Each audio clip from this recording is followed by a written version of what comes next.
সংবিধান সভার স্থায়ী সভাপতি কে ছিলেন? ডক্টর রাজেন্দ্র প্রসাদ। ভারতের সংবিধানে মোট কয়টি অংশ বা পার্টস আছে? না, ভারতের সংবিধানে মোট 22টি অংশ বা পার্ট আছে। ভারতের সংবিধানে মোট কতগুলি অনুচ্ছেদ আছে? মূল সংস্করণে 395টি। সংবিধানে মোট কতটি তফসিল আছে বা শিডিউল আছে? না, 12টি। সমাজতান্ত্রিক বা সোশ্যালিস্ট শব্দটি কোন সংশোধনীর মাধ্যমে যুক্ত করা হয়?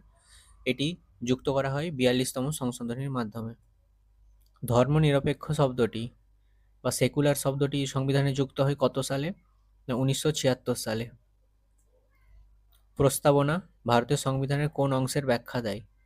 প্রস্তাবনা ভারতের সংবিধানের কোন অংশের ব্যাখ্যা দেয়? না, সংবিধানের উদ্দেশ্য, objective of the constitution. We the people of India বাক্যাংশটি বোঝায় কি বোঝায় এই বাক্যাংশটির মাধ্যমে?